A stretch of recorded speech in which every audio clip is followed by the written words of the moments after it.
en una horita más o menos, que es el tiempo que voy a destinar a explicarlos antes del turno de preguntas, lo que yo quiero que os quede claro, o al menos el mensaje que quiero transmitiros, es que lo importante es tomar conciencia de que lo importante sería que no escribáis un relato, sino que no escribierais un relato, es decir, cualquier narración de duración indefinida, pensando que estáis escribiendo un cuento. Repito, o sea, no escribáis un relato pensando que estáis escribiendo un cuento, no cometer ese error que es uno de los primeros que se cometen, ¿vale? Entonces voy a compartir con vosotras y vosotras una pantalla con una presentación. Vale, a ver, voy a poner, permitidme que ponga las fotos en un lugar en el que me pueda manejar con esto. Ahora no me sale la presentación, ahora. Y a ver si hago más pequeñas las fotos, que no veo. Vale. Bien, pues hoy os voy a hablar del cuento y de sus particularidades. A ver, y lo primero que voy a hacer es intentar aclarar algunos términos, ¿vale? Porque en ocasiones usamos el término relato como si fuera sinónimo de cuento, pero literalmente son dos conceptos que no significan lo mismo. Sin embargo, los usamos como si literalmente significaran lo mismo, ¿vale? Tendemos a considerar que un cuento es un relato cuya característica esencial es la brevedad, ¿vale? Pero no tiene por qué ser así. Y pensar que un cuento es esto es un peligro, porque un cuento no es un relato breve, no es solo eso, es muchísimo más, ¿no? El cuento es cierto que es más breve que otro tipo de relatos, como la novela corta, por ejemplo, que tiene que tener más de 50 páginas. Y un cuento no debería superar las 50, así que los relatos no siempre son breves. Pero bueno, aquí lo importante es aclarar que algunos estudiosos utilizan el término relato porque consideran que la palabra cuento se asocia a las narraciones infantiles y por tanto se puede confundir. Pero esto no es así. ¿Verdad que hay novelas para niños y para jóvenes y para adultos? ¿Y verdad que hay poemas para niños y adultos? Pues con los cuentos pasa lo mismo. Hay cuentos para niños y para adultos, así que no puede haber confusión aquí. Pensar además que la característica esencial del cuento es la brevedad es un error. A veces escribimos un relato y porque es breve pensamos que es un cuento, ¿vale? Y esto nos lleva a escribir malos cuentos, porque suele ser la única característica que tenemos en cuenta al escribirlos, la brevedad. Y un cuento es mucho, mucho más que eso, es mucho más que un relato breve. Y eso es lo que vamos a aprender hoy, o es lo que os voy a intentar explicar. Entonces, a ver, ¿qué hacemos con el término relato? Cuando hablamos de que estamos escribiendo un relato, ¿a qué nos referimos exactamente? Si buscamos la palabra relato en la RAE, nos dice, hay una de las, no me sale, una de las acepciones, perdonad, nos dice que un relato es un conocimiento generalmente detallado de un hecho aplicado a un cuento o a la novela. ¿Qué significaría esto? Imaginad que quiero narrar la historia de Enrique VIII y sus esposas. Imaginad que el arco temporal de la novela abarca desde el momento en que Enrique VIII se divorcia de Catalina de Aragón hasta que se divorcia de Ana de Cleves. Pero no voy a narrar todo lo que sucede todos los días en cada momento, ¿verdad? Seleccionaré los hechos más relevantes, pues cuando hablamos de relato, hablamos de esos hechos significativos que vamos a contar para diferenciarlos de otros hechos que descartaremos.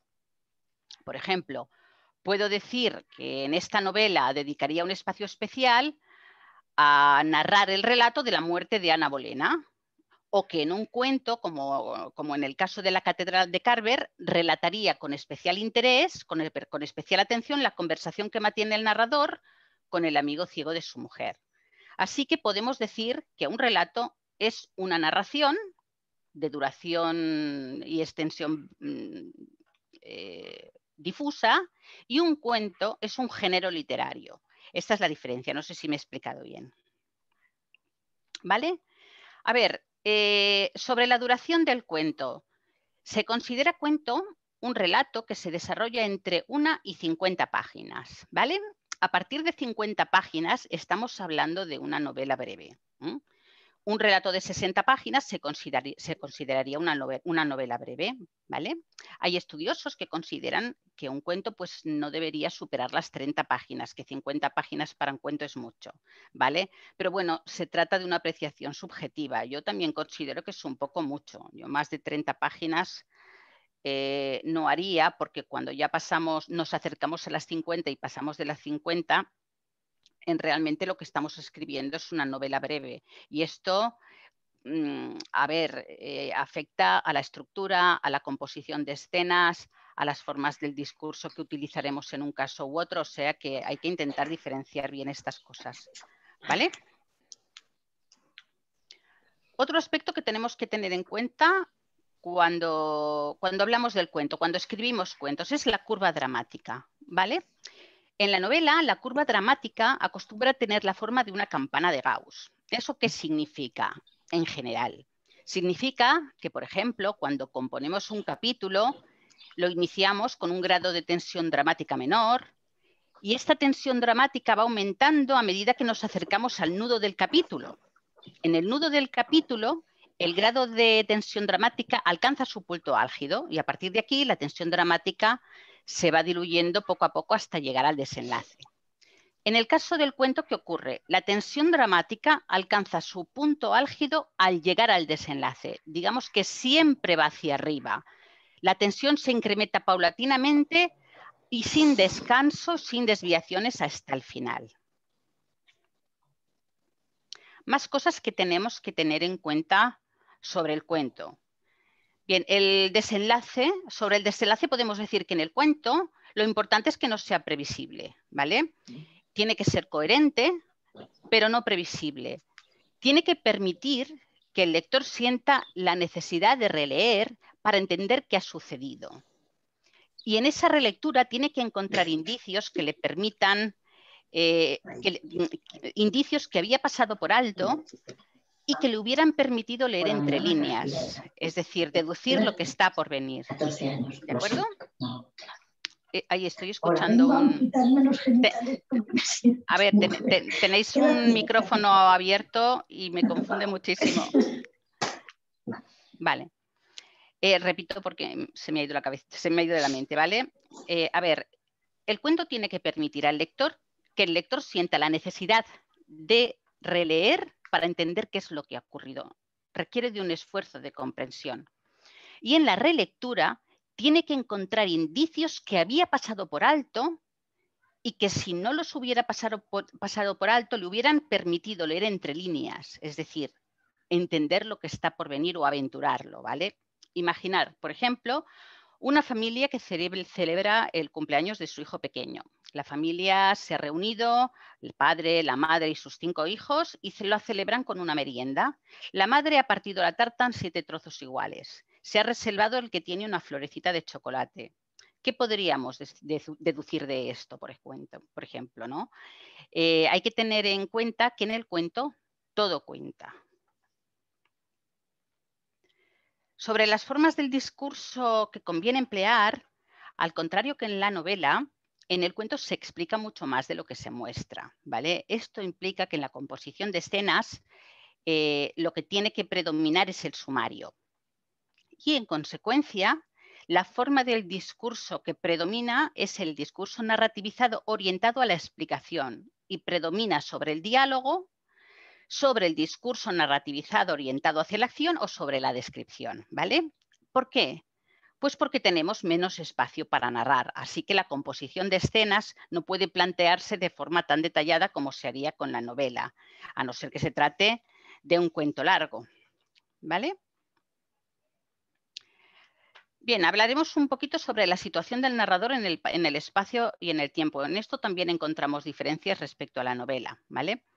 En el cuento puede suceder que el narrador explique lo que ocurrió hace tiempo desde un presente que no se concreta con claridad, que es difuso.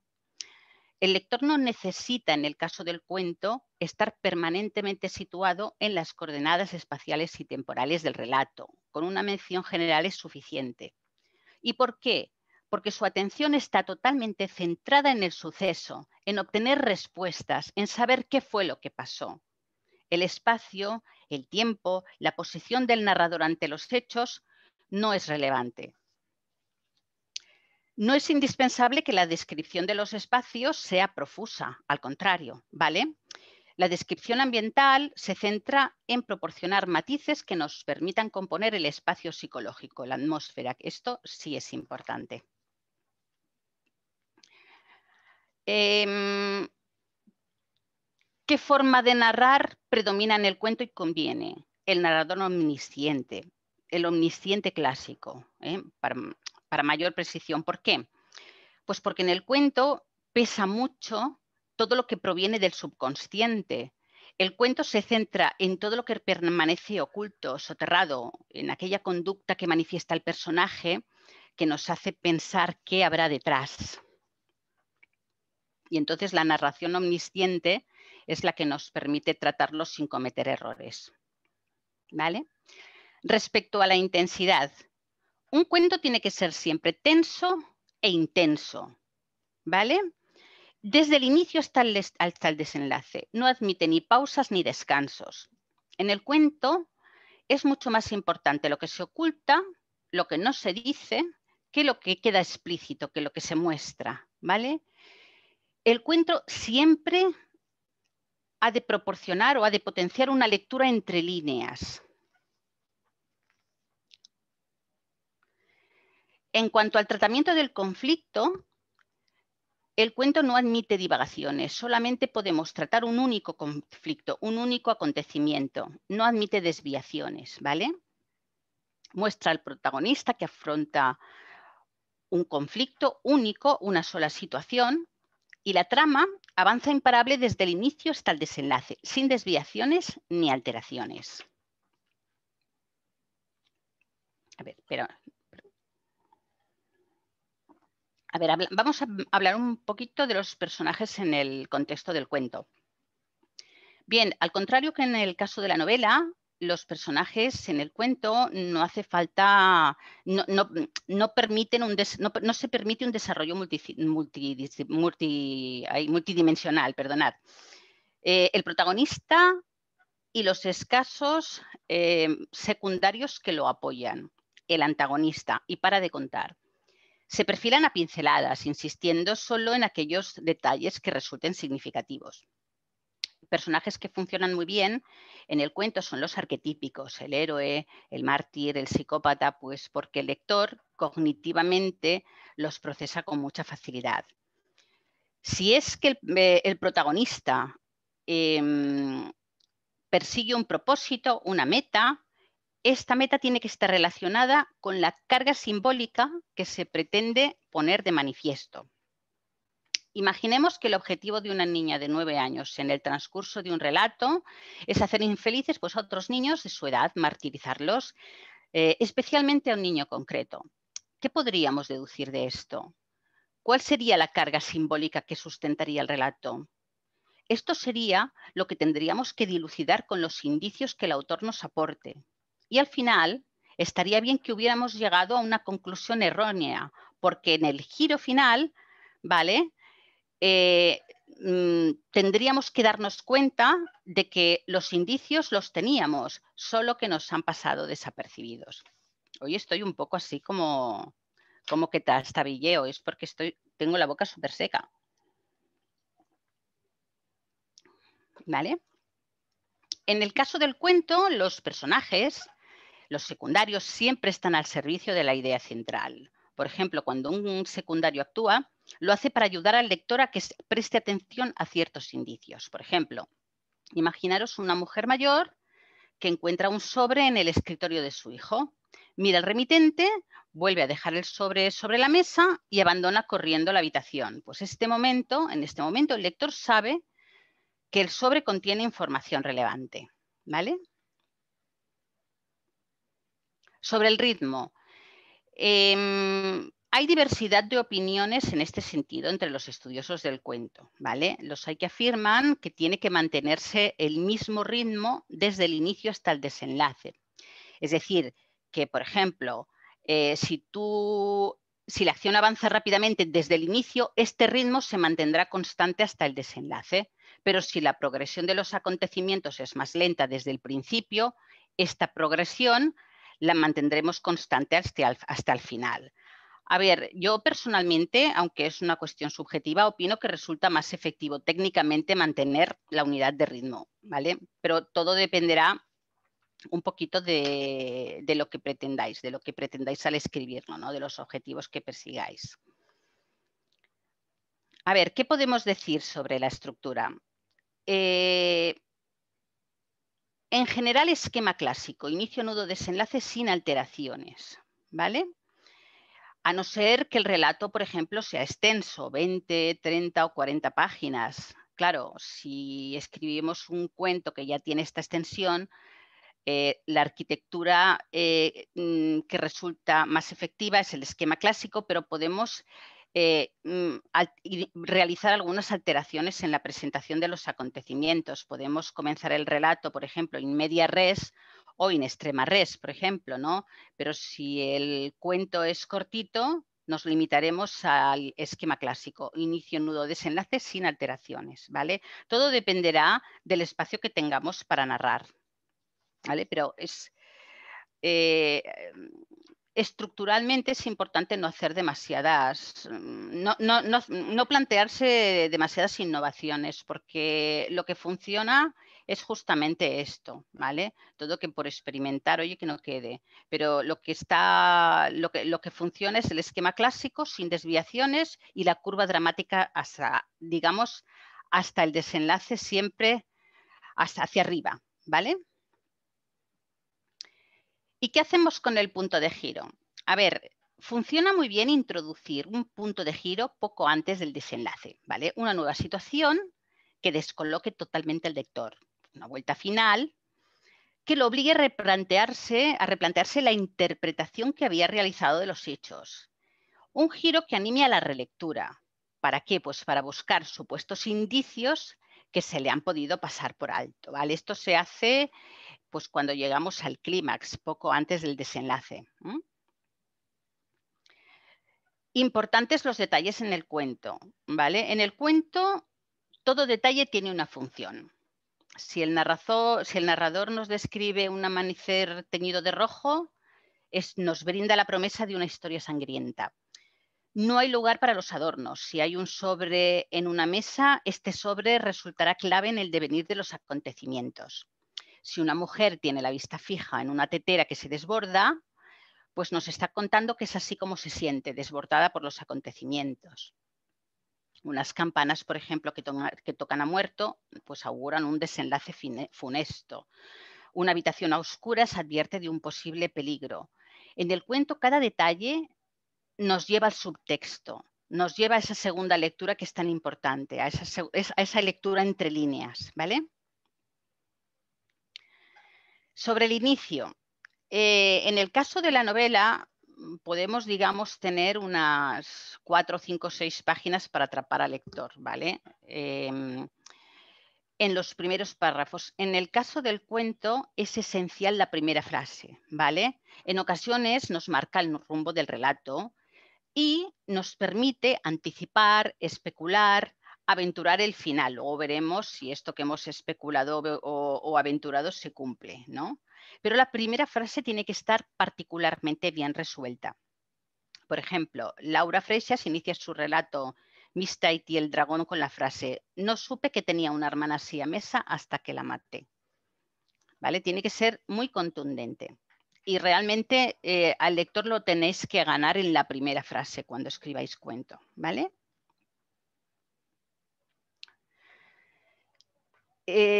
Insisto en el carácter simbólico del cuento y en el peso de los indicios, ¿vale?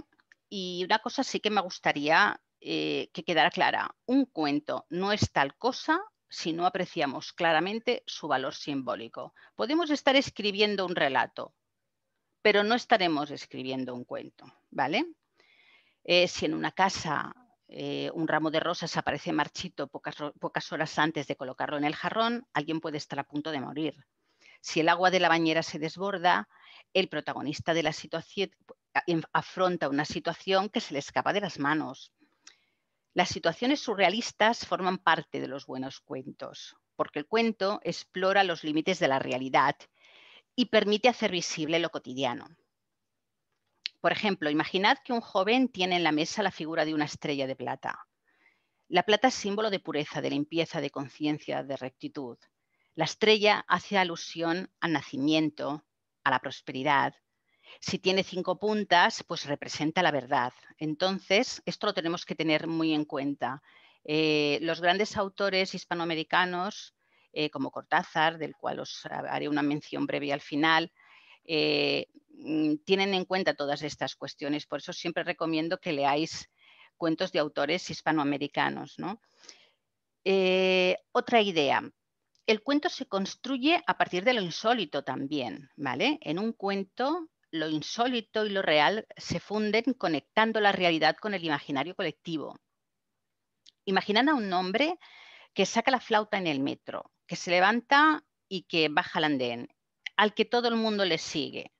¿Veis? Pues hemos traído una leyenda antigua, el flautista de Hamelín, un cuento, a nuestro entorno cotidiano. Y esto lo hemos hecho, y al ser un cuento, será perfectamente verosímil y creíble, ¿vale? El surrealismo se funde con la realidad en el cuento, como sucede con el realismo mágico, ¿vale? El relato siempre tiene que ser coherente en un cuento, pero no necesita validación científica. A ver, unas orientaciones para la escritura.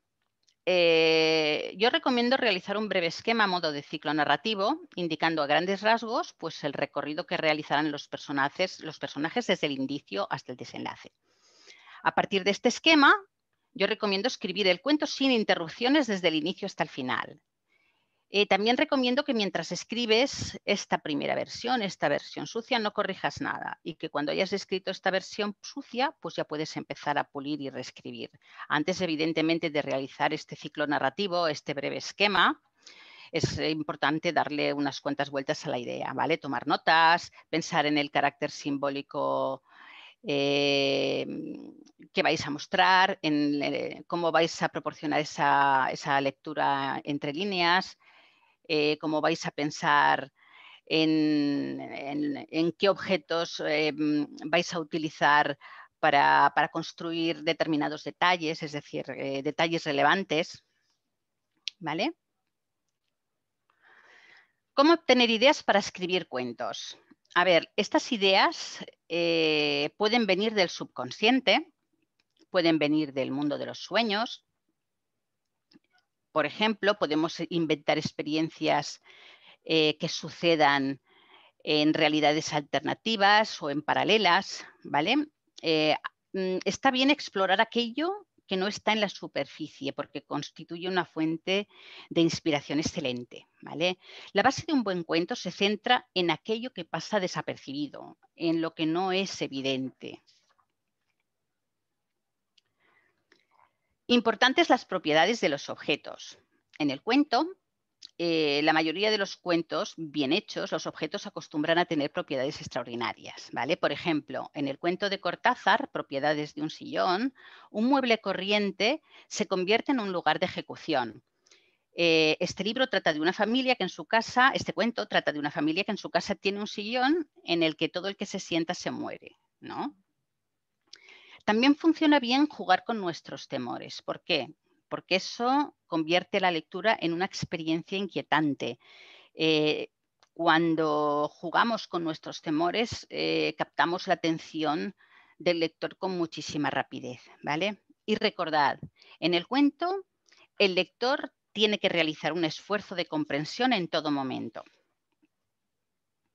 Y un último consejo que os daré es que aprendáis de los grandes cuentistas, ¿vale? Para mí los mejores cuentistas del mundo son hispanoamericanos, ¿vale? Os recomiendo especialmente que leáis a Cortázar, seguro que lo habéis leído muchos de vosotros, si no es releedlo, y en particular el cuento Propiedades de un sillón, es a este al que me he referido porque tiene todos los elementos que tiene que tener un buen cuento, ¿vale? El cuento forma parte de la obra Historias de Cronopios y de Famas, ¿vale? Entonces ahora, sobre un poquito estas ideas que he explicado, vamos a abrir un turno de preguntas, ¿no? Pero antes de abrir el turno de preguntas, ¿vale? Queremos invitaros a que visitéis nuestra página web, porque este próximo curso académico inauguramos el programa de formación en escritura creativa, técnicas narrativas y publicación editorial. Es un programa de formación que está dirigido a personas que quieren dedicarse profesionalmente a la narrativa, es decir, a contar historias en formatos distintos de manera profesional. Os voy a explicar muy brevemente algunas de las cosas que aprenderán nuestros alumnos durante el curso. Practicarán en profundidad todo tipo de técnicas narrativas. Escribirán cuentos, una novela breve y algunos microrrelatos. Desarrollarán un guión cinematográfico y una obra teatral. Y también aprenderán a desarrollar guiones para actividades interactivas. Más cosas que vamos a aprender. Aprenderemos a adaptar una novela, la novela que escribirán, a un formato cinematográfico y desarrollarán una parte del guión. Escribirán, producirán, comercializarán en Amazon un libro de cuentos o una novela breve en formato papel y en ebook. Aprenderán a diseñar sus propias cubiertas y también aprenderán a presentar sus obras a editores y agentes y a comunicarse con los miembros del sector en la forma de vida. Y una de las cosas que quizá de las más importantes que aporta el curso es que con la ayuda de los especialistas, de los profesores que componemos el claustro, nuestros alumnos diseñarán su plan de carrera, que incluye, entre otras cosas, la realización del DAFO, el Canva, el briefing literario, el diseño y desarrollo de su imagen corporativa, incluida su página web con un punto de venta. Aprenderán contenido de valor y a desarrollar estrategias de marketing digital, a planificar campañas publicitarias, a calcular costes, a monitorizar los resultados y a establecer estrategias alternativas. En nuestra página web encontraréis la información detallada sobre el programa que se impartirá en las modalidades online y telepresencial. Si queréis más información, podéis enviarme un correo a info@historiasdondevivo.com y organizaremos una conferencia y nos podemos ver para comentar cualquier duda que os pueda surgir. Soy la coordinadora del programa y imparto algunas de las materias troncales. Entonces, comentaros que si os inscribís en los próximos 5 días, obtendréis un descuento adicional del 5% en el precio del curso, más el 10% que se ofrece a las personas que se matriculan antes del 31 de julio. Aquí en la pantalla tenéis el código de descuento que tenéis que utilizar, ¿vale? Y bueno, ahora ya sí que comenzamos el turno de preguntas. ¿Sí? ¿Alguna pregunta? ¿He ido demasiado rápido? Es que he tenido la impresión de que se ve que he bebido poco durante el día y he farfullado totalmente. Entonces me ha quedado una expresión rarísima, hay una exposición rarísima cuando es un tema que me encanta y que normalmente me sale solo. Pues nada, he estado todo el rato farfullando, o sea que os pido disculpas. Lo has hecho muy bien, María Luisa, lo has hecho muy bien. Fantástico, pero yo noto que he farfullado un montón. A ver. ¿Puedo hacer una consulta? Y tanto. En el caso de los cuentos cortos que pues mandan muchos concursos, porque he visto que hay muchos, ¿no? En España especialmente concursos cortos y la mayoría que algunos ayuntamientos lo gestionan y muchos dicen, ¿no? Como que el tema quizás es referencia a esa tierra, pero como que, bueno, yo sé que la idea en sí es quizás como que el contexto sea en esa tierra, pero para tener como que la historia, mayormente en esos concursos, ¿qué es lo que más atrapa a los jurados, por decirlo de ese lado? Hombre, que contextualices el cuento en el espacio donde se haga, en el lugar donde se haga, está bien, que hagas alguna referencia al espacio, que los personajes pues tengan algunas características propias de la gente del lugar, ¿vale? Pero lo que es importante es no olvidar lo que es un cuento, ¿vale? Y que un cuento tiene que tener estas características que he mencionado a grandes rasgos y que realmente por este motivo es muy difícil de realizar. Muchas veces pues componemos un relato, es decir, un texto breve de pocas líneas y decimos, hemos escrito un cuento, pero es que resulta que en este relato la única característica que hay del cuento, del género literario del cuento, es la brevedad, ¿vale? Cuando todo lo que he explicado hoy es esencial para crear un cuento, ¿vale? Si no estaríamos hablando de otra cosa. No sé si he aclarado tu duda. Es decir, puedes hacer cosas, puedes tener en cuenta el contexto, contextualizar el relato, hacer referencia pues, al paisaje, breves descripciones, pero las características del cuento que no te quede duda que son estas, ¿vale? Y es en este sentido en que tienes que dirigir tu texto para que se pueda calificar como cuento, ¿vale? ¿Y cuál sería en ese caso la diferencia de un cuento con un relato corto? Porque tengo entendido que son como que cosas distintas.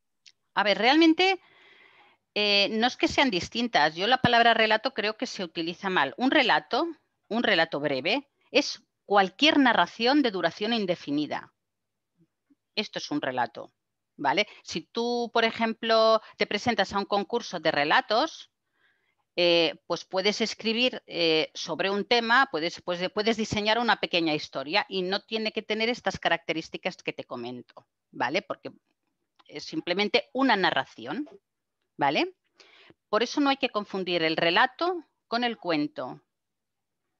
El cuento tiene otras características. El relato es simplemente una narración que puede ser breve o puede ser muy extensa. Una novela es una narración y también se considera como un relato, ¿vale? Es un término general, mientras que el cuento es el género literario realmente, ¿vale?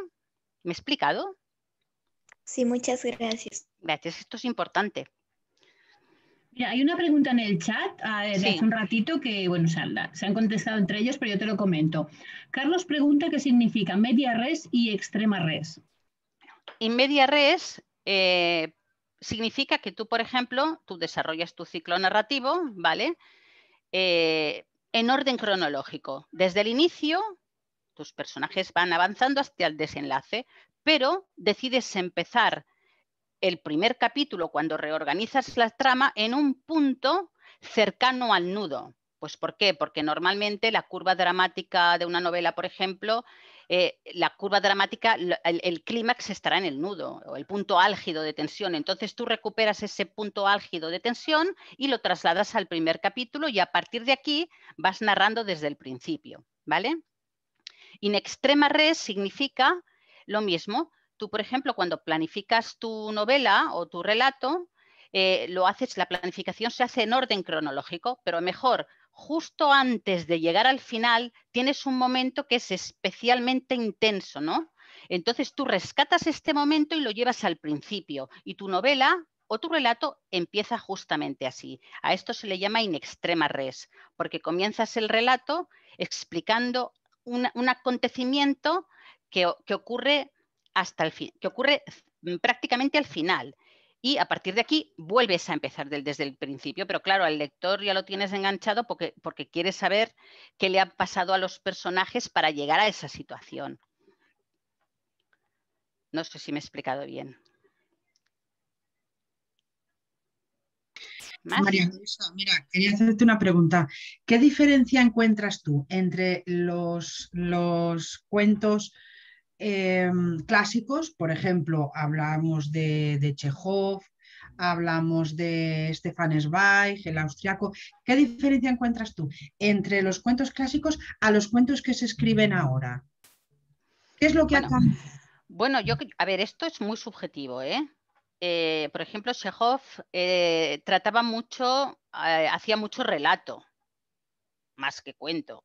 Lo que pasa es que a todo le llamamos cuento, ¿no? Pero retrataba muy bien, por ejemplo, la vida del campesinado de la época, ¿no? Entonces, yo creo que hoy en día tendemos más hacia la forma más pura del cuento, es decir, hacia trabajar más con el subconsciente, trabajar más el subtexto, ¿no? Aunque claro, por ejemplo, si hablamos de, por ejemplo, Poe, y hacía esto, es decir, que depende, ¿no?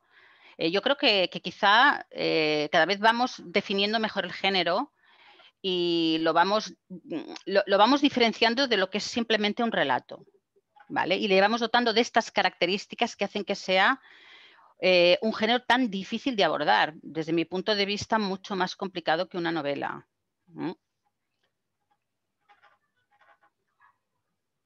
No te oigo, no te oigo.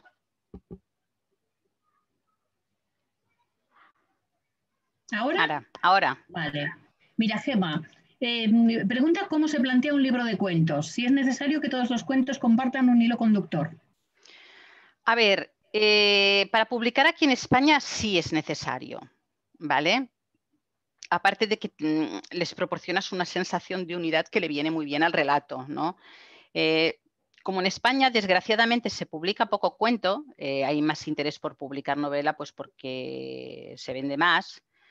Entonces, muchos de los libros de cuentos que se publican es porque tienen un hilo conductor muy claro, ¿vale? Entonces es simplemente por esto y también pues, que estén relacionados por un tema, a veces pueden ser un personaje o una situación.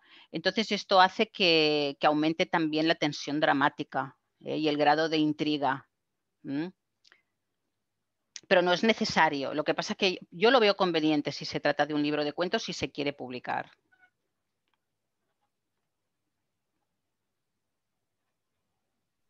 ¿No? Venga, animaos. ¿No hay más preguntas con lo interesante que es el tema del cuento?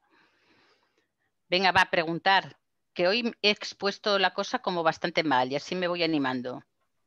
La verdad es que es muy interesante. Cuando tú decías, estabas describiendo, por ejemplo, a mí me ha llamado mucho la atención, el ejemplo de las rosas que se marchitan en el jarrón o la bañera que se desbordaba. La verdad es que me ha parecido súper interesante, me ha gustado mucho. Y eso que esto son cuestiones circunstanciales, es decir, lo importante es lo que hay detrás. Por ejemplo, en el caso del ejemplo que os he puesto, en propiedades de un sillón, claro, lo interesante es razonar sobre el mensaje que quiere transmitir el autor con ese relato, ¿no? Entonces, eso es lo primero que tenemos que pensar para escribir un buen cuento. ¿Qué mensaje quiero transmitir y cómo voy a hacerlo para presentarlo de una manera, digamos, para presentarlo de una manera original, profunda y sobre todo subterránea, diría yo, ¿no? O sea, que no sea para no mostrarlo como haríamos en el caso de una novela o un relato cualquiera, sino que tenemos que pensar cómo vamos a transmitir ese mensaje quizá desde el subconsciente, ¿no? Desde otro plano, desde el surrealismo también, desde el sueño. ¿No? La verdad es que es muy chulo. Sí. Tiene un principio muy impactante que ya te induce a querer saber, a querer leer. Por ejemplo, si queréis definir personajes en el cuento, introducid símbolos. Por ejemplo, os he puesto un pequeño ejemplo en el que aparecía una joven en que tenía en su mesa pues una figurita, una estrella de plata, ¿no? Pues eso ya nos está hablando de ella, ¿no? Claro, eso no lo sabemos si no investigamos un poquito más, ¿no? Pero tenéis que, si queréis hacer un buen cuento, tenéis que cargarlo de tensión simbólica, de elementos simbólicos, ¿vale? Y de significado. El subtexto tiene que estar siempre presente en el cuento. Un cuento sin subtexto no es un cuento. O no se podría clasificar en el género del cuento. Mira, dos preguntas que hay en el chat. Uy, perdón, dejadme que termine con el chat, ¿vale? Y enseguida os damos paso. Mira, María Antonia, que lleva un ratito preguntando si en un cuento hay mucha más explicación y relato que diálogos, que qué proporción es la correcta. En un cuento depende del espacio que tú tengas para narrar. Es decir, en un cuento breve siempre tenderás hacia la explicación, ¿vale? Porque no tienes espacio para la construcción de escenas. No es que no sea interesante, es que no puedes hacerlo. Por lo tanto, el narrador omnisciente clásico te viene muy bien. Digamos que en el contexto del sumario, en el contexto de la escena, en el caso del cuento, lo que predomina es el sumario, es la explicación, ¿vale? Diálogo, claro, también es interesante porque el diálogo también en general acostumbra a tener mucha carga de subtexto, ¿vale? De segundas intenciones, los personajes cuando conversan. A veces lo que callan es más interesante que lo que expresan, ¿vale? Poquita descripción a pinceladas, poquita descripción de los personajes y aquí es realmente donde puedes explicar, mucho más que en la novela en el que todo esto ya está como muy mal visto, ¿no? Ahora que todo es tan cinematográfico. Pero en el cuento sí, explicar. puedes explicar cuanto quieras. Mira, Débora pregunta cómo se puede conocer toda la simbología de la que hablas para incluirla en la narración, pero bueno, hay una chica, Paula, que le contesta diciéndole que hay un diccionario de símbolos, ¿vale? De Chevalier, no sé. Sí, y a veces, por ejemplo, tú, tienes que tener claro, bueno, ¿qué quiero? Este personaje, pues, ¿qué quiero que sea? ¿Qué quiero que represente? ¿La pureza, la inocencia, la virtud? Pues tú pues haces una consulta en Google y verás que te sale que símbolos de pureza, virtud e inocencia. Y entonces te aparecen y desde aquí puedes ir tirando. Es decir, a veces consultas sencillas ya te dan la clave. Vale, gracias por tu paciencia, Juan José, cuando quieras. Sí, perdón, mi pregunta iba por otro lado, pero respecto a esto que decían de la simbología, por ahí no se deja fuera a muchos lectores al utilizar simbología que por ahí no es común para todo el lector, sino solamente para aquellos especialistas, por ejemplo, no sé, en mitología griega o en esas cosas. A ver, podemos pensar que sí, pero realmente es que el cuento, como género literario, está hecho para pensar y repensar. O sea, no está hecho para la lectura fácil. Está pensado para que el lector realice un esfuerzo de comprensión, ¿vale? Por lo tanto, cuantos más cuentos vas leyendo, más sabrás dónde mirar. Lo que pasa que, por ejemplo, aquí en España hay poca tradición de lectura de cuentos. A mí me encanta, ¿no? Y luego lees cuentos que carecen de este valor simbólico, ¿no? De esta carga simbólica. Entonces yo me voy siempre a los hispanoamericanos, que son los mejores, los que desde mi punto de vista componen mejor el cuento, ¿vale? Entonces un cuento no es un género fácil. ¿Podemos dejar lectores fuera? Pues sí, aquí quizás sí que tenemos un público un poquito más, bueno, más interesado en indagar, en explorar, en preguntarse cosas, en establecer hipótesis, ¿no? Porque sabe que detrás de esto que ha leído seguramente hay mucho más y entonces tiene que esforzarse en comprender qué mensaje está tratando de inculcarle el autor, ¿vale? Cosa que si hablamos de relato, por decir algo, que a mí estos términos más me confunden que otra cosa, ¿no? Si tú, por ejemplo, pero lo que pasa es que al final se usan los términos y no sabes bien en qué contexto, porque se usan como si fueran cosas iguales, ¿no? Y no lo son. Pero tú puedes leer un libro de relatos en los que, por ejemplo, lo que te están contando, un suceso, pues no tiene ninguna de estas características más allá de la brevedad. ¿Eso puede ser interesante? Pues también, pero no es un cuento, ¿vale? Entonces, cuando pensemos en el cuento, pensemos en este tipo de narraciones que se caracterizan precisamente por necesitar lectores agudos, ¿vale? O lectores que quieran ir desarrollando esa agudeza intelectual, si lo quieres definir de alguna manera, tras la lectura de muchos cuentos. Claro. ¿Sabes? Es decir, claro, es un aprendizaje lector que tendremos que hacer. Lo que usted mencionó.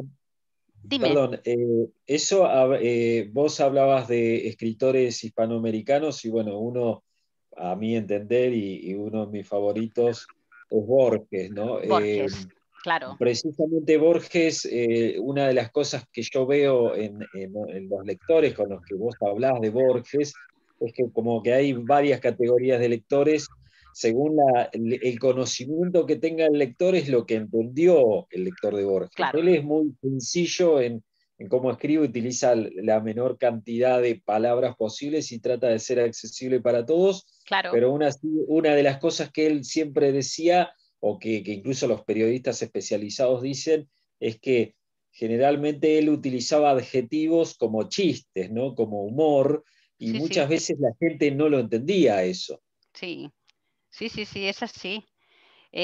Además, ahora se me ocurre que, por ejemplo, muchas personas que hacen novela, sin pasar primero por el cuento, sería importante que primero escribieran cuentos, porque es mucho más complejo, es decir, que escribir realmente una novela, aunque la novela no tiene nada de fácil, pero todas las habilidades que desarrollas cuando haces cuento, no las desarrollas con la novela. Yo, para mí, la creatividad es explorar la realidad, los límites de la realidad, ese trabajo con el subtexto, muchas veces en la novela no se hace, pues porque la novela también es otra cosa, ¿no? Pero entonces nos quedamos sin hacer ese aprendizaje. Entonces, como novelistas, si queremos tener más recursos, ¿vale?, escribamos primero buenos cuentos, porque además el desarrollo del pensamiento creativo lo trabajaremos muchísimo mejor, eso sin duda, ¿vale? Tendremos muchas más herramientas intelectuales y psicológicas también. Más preguntas, venga. Esta idea, por lo que usted mencionó una vez, yo recuerdo haber escuchado de un cuentista peruano que menciona que inclusive los cuentistas son más, digamos, no por compararlo ni disminuirlo, Sí. pero son como que más talentosos que un novelista, porque obviamente un novelista lo que hace es una historia larga, pero técnicamente la expande. En cambio, un cuentista tiene que hacer una historia breve que tenga como que el inicio y el final, y tenga de por sí una propia trama. Entonces, como que el que hace más cuentos, de cierta manera, es como que quizás más hábil al momento de escribir que quizás en hacer una novela. Claro, yo aquí puedo decir cómo me siento yo como editora y como autora, ¿no? Hacer una novela requiere de ciertas habilidades, de un dominio de ciertas técnicas narrativas, es evidente, de escribir bien y sobre todo de componer bien las escenas, ¿vale? Pero es que un cuento requiere de ir muchísimo más allá. Para mí es más difícil, sin duda. Eso no quiere decir que escribir una novela sea sencillo, porque influyen otros factores. Cuando tú haces novela, haces una carrera de fondo, sobre todo si quieres tratar un tema complejo, no es nada sencillo. Pero es que normalmente hablamos del cuento como si fuera algo que podemos hacer en un rato, ¿vale? Y corriendo presentarlo a un concurso, ¿no? O a cualquier cosa. Mira, he llenado esta página, ya he escrito un cuento, he puesto dos señoras haciendo no sé qué. No, ¿vale? Un cuento es muy complejo y hay que reconocerle la complejidad, y también hay que reconocerle lo importante que resulta para la formación, no solo del cuentista, sino de los futuros novelistas. Yo estoy segura de que si muchos novelistas se formaran primero escribiendo buenos cuentos de este tipo, después, por ejemplo, llegado el momento de la escritura de diálogos, los trabajarían muchísimo mejor, los cargarían de significado, cosa que ahora se ve poco. Yo veo mucha falta de este tipo de formación en los novelistas. Y me sabe fatal que aquí en España no se proteja, se mime y se cuide a los cuentistas y se les publique, porque realmente es un género que yo creo que se impulsara un poquito más y se divulgara un poquito más, tendría un buen público de lectores. A mí me encantan. Y me encantaría leer más y que en este país se publicaran más. Y aquí hay una pregunta en el chat de Belén. En caso de los cuentos infantiles, ¿cuál sería el mejor planteamiento? El caso de los cuentos infantiles es totalmente diferente, es radicalmente distinto, pero parecido en cierta medida. Por ejemplo, en el caso de los cuentos infantiles hay determinadas estrategias que funcionan muy bien. Por ejemplo, las hipérboles. Crear situaciones hiperbólicas. Salirte un poco de lo normal, hacer que los personajes hagan cosas que parezcan imposibles. Lo que pasa es que ahora una situación hiperbólica, no se me... Bueno, un cuento, por ejemplo, que tenemos por ahí, a ver si me acuerdo. Por ejemplo, una niña que está soplando las velas de su cumpleaños, ¿no? Esto es un cuento para 6 años que escribí hace bastante tiempo, ¿no? Entonces, sopla las velas y resulta que de repente su abuela se empieza a reír porque las sopla muy bajito.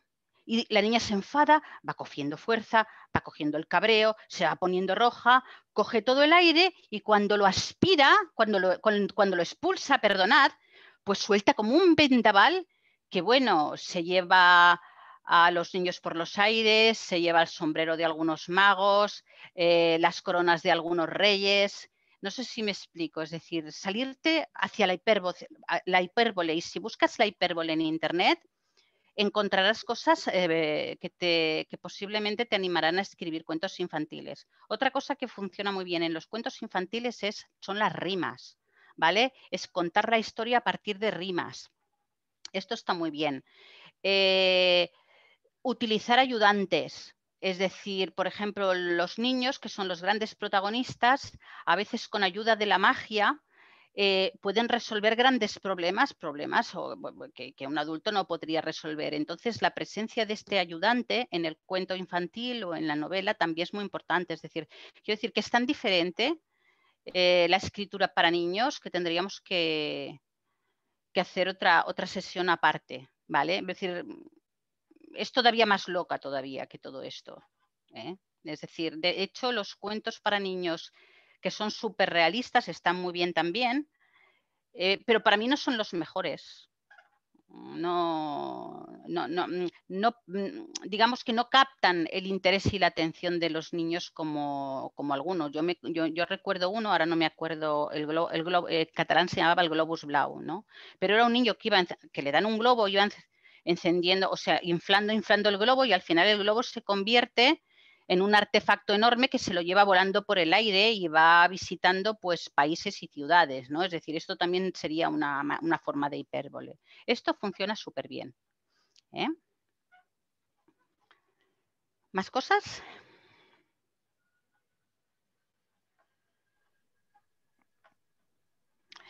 Más preguntas, por favor. Sí, una pregunta respecto, hablabas recién del tema de los concursos. Bueno, precisamente, ¿hay algo que los jurados tomen en cuenta a la hora de leer un cuento de concurso que se presenta en concurso, o directamente el secreto es escribir buenos cuentos? A ver, dependerá de cada concurso, de quién de quién lo propone, ¿no? Yo creo que si estuviera, yo he trabajado para algunas editoriales como lectora seleccionando las obras que luego se dan al jurado, ¿no? Entonces, si a mí me hubiera llegado un cuento para valorar o tuviera varios cuentos para pasar al jurado los finalistas, lo que miraría sería encontrarme con esto que he explicado. Es decir, encontrarme con que la persona me ha escrito un cuento y no cualquier otra cosa.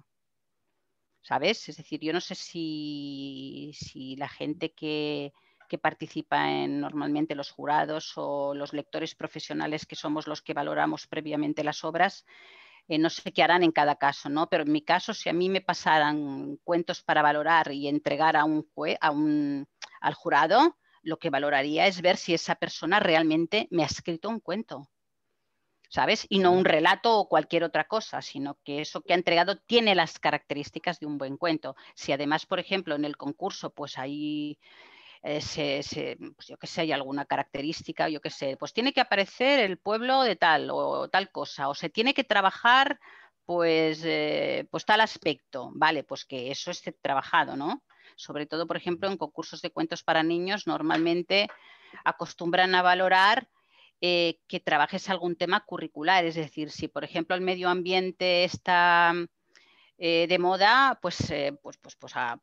trabajemos para que el mensaje que transmita el cuento sea el cuidado del medio ambiente, pero sin olvidarnos de que eso es el telón de fondo, es el trasfondo, pero el cuento tiene que mantener su carácter simbólico a pesar de todo eso, si no estamos hablando de otra cosa, ¿no? A no ser que estemos hablando de cuentos para niños que también tienen su propia manera de funcionar y unas características también tremendamente peculiares. Perfecto. Bien, otra cosa, ya que veo que nadie pregunta, respecto al diálogo que decías que había al uso del diálogo en el cuento. Una cuestión técnica, digamos. Sí. En los cuentos yo he visto que se utiliza más el entrecomillado para el diálogo que la raya. ¿Esto es así por alguna cuestión o es indistinto? No, estos son modas. Yo creo que cada autor pues explora diferentes formas de narrar. Y hoy en día, por ejemplo, es que está muy de moda incluir el diálogo en la narración, ¿no? En el discurso narrativizado. A mí personalmente no me convence, pero es algo que se hace mucho, ¿eh? Y si, por ejemplo, en el caso de en el caso de la novela, ¿no? Tú miras los últimos trabajos que se han premiado, o algunos de los últimos, ves que el diálogo está insertado en el discurso. A mí esto particularmente no me convence, a mí me gusta que el diálogo se marque con la raya. ¿Por qué? Porque esponja el texto. Si tú, por ejemplo, insertas o entre comillas el diálogo y lo incluyes en el discurso, te queda lo que denominamos los editores una mancha negra. Y a veces el lector se fatiga con la mancha, ¿vale? Entonces, de alguna manera, el diálogo, puesto como a la manera tradicional, también contribuye a esponjar, ¿vale? A que la lectura no se haga en forma de párrafos demasiado densos, que para mí es importante. Claro. Bien, gracias. Mira, tengo una pregunta por aquí, de Bosco. Bien. ¿Cuál es la principal diferencia entre el cuento norteamericano, Carver, y el latinoamericano, como Borges, Cortázar? Ostras, yo no soy estudiosa, o sea, yo he leído a Carver y he leído a Cortázar y a Borges, ¿no? Para mí es quizá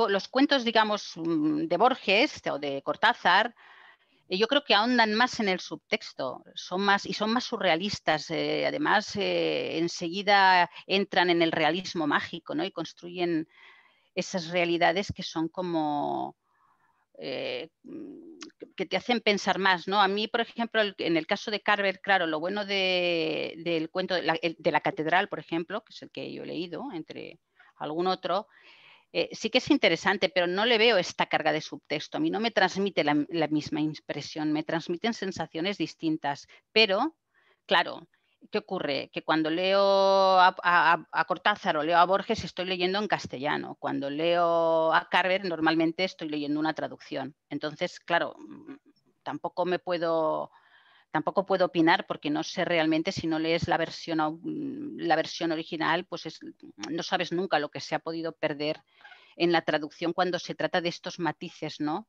De estas cositas que a veces son cuestiones de atmósfera. Yo, por ejemplo, he leído análisis de la obra de Carver y luego he leído los cuentos y he pensado, vale, ¿no? Pero no me han transmitido eso que me dicen que me tendría que transmitir, y posiblemente es porque no he leído la versión original. Para mí son universos diferentes, transmiten impresiones diferentes. Es cuestión de atmósfera, es diferente. Pero vaya, tampoco, ya sé que no es muy concisa. Mi respuesta es más bien difusa. Pero vaya, la experiencia de lectura es bastante distinta. Mira, otra pregunta de Javier. Si puedes volver a repetir la idoneidad de que prevalezca más el sumario en el cuento. Sí, porque tienes menos espacio para narrar. Entonces te ves obligado a explicar, ¿vale? Más que otra cosa es eso. Si tú, por ejemplo, escribes un cuento o si yo tuviera que escribir un cuento de 30 páginas, que se acerca a lo que es una novela breve, 30, 40, yo en este caso utilizaría las mismas estrategias en el plano técnico, ¿vale?, que la construcción de escenas que se hace en una novela. Usaría las mismas. Luego, evidentemente, las características del cuento las tendría que tener, pero lo que es en composición de escenas, le restaría importancia al sumario y reforzaría el plano de acción, como se hace hoy en día en la novela para que resulte cinematográfico, ¿vale? Y sobre el discurso narrativizado orientado a la explicación, pues priorizaría el discurso orientado hacia la acción, ¿vale? Y volvería al mostrar en lugar de explicar, si yo tuviera espacio para narrar. Ahora, si tengo que hacer un cuento en 2 o 3 páginas, o 4, o 5, o 10, pues tendré que explicar sobre todo, ¿no? Porque no tengo espacio como para construir escenas y además transmitir todas estas cuestiones, todas estas características. Entonces, todo depende del espacio que tú tengas para narrar. No sé si te lo he aclarado.